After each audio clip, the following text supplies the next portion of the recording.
one of the objections that comes up whenever we say that Jesus is the only way of salvation, he's the only way that people can know God, is people will say, well, what about those people who haven't heard? What about those people who haven't received the message about Jesus? And that we can answer this question in two parts. First part says, we can see that the judgment, God's judgment over people is according to people's deeds. It's not according to whether or not they believed in Jesus.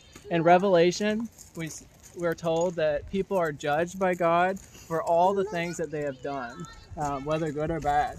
And that based on that judgment is how God is going to decide whether someone is saved or not.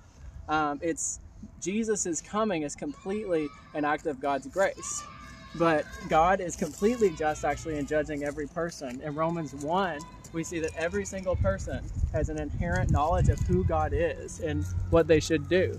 So people are without any excuse actually before God on Judgment Day.